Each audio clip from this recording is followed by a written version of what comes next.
It's Julie Murphy, Women's Health Nurse Practitioner at Forum Health in Tampa. Just wanted to talk a little bit today about intermittent fasting, but more specifically intermittent fasting for the cycling woman. So somebody who is still having their periods regularly, not in that irregular perimenopause or menopause time frame. As you may know, during your cycle you have times that estrogen is peaking, progesterone is peaking, testosterone is peaking, etc. So they do a little bit of a dance for that month long. The best time to really do a longer type fast, so I'm talking fasting for maybe 13 hours or longer, would be appropriate from day 1 through day 10, meaning day 1 is the first day of your period. That's when you could do a longer fast, anywhere between that and day 10, because after our period is done, estrogen is beginning to rise.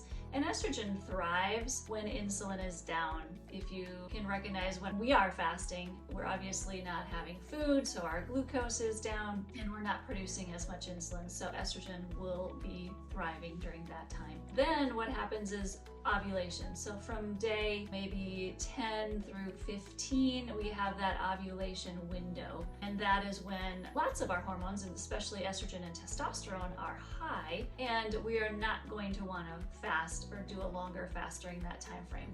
We should be focusing on eating foods that actually can help us with that metabolization of those hormones that have been high. And then we have a short window from day maybe 16 to day 19 where we could do maybe a 24-hour fast and be able to handle it fairly well hormonally. And then we would want to steer clear of having a longer fast from day 20 until we get our next period, because that's what is called the luteal phase, where progesterone is really peaking.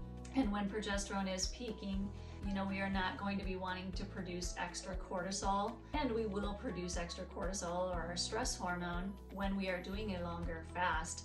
And when cortisol is in the picture, it is going to really tank our progesterone, which we don't want to have happen during that luteal phase. We want to support that production of progesterone. It is our calming hormone. It makes us feel well. We don't want it to tank. So we would want to focus on eating and nourishing that production of progesterone by eating foods, good carb foods, to help that happen. So hopefully that was helpful. All right, have a great day. Hi, Dr. Saxena here, Chief Medical Officer at Forum Health. Thanks for visiting our channel. Make sure to subscribe to get the latest insights and information on functional and integrative medicine.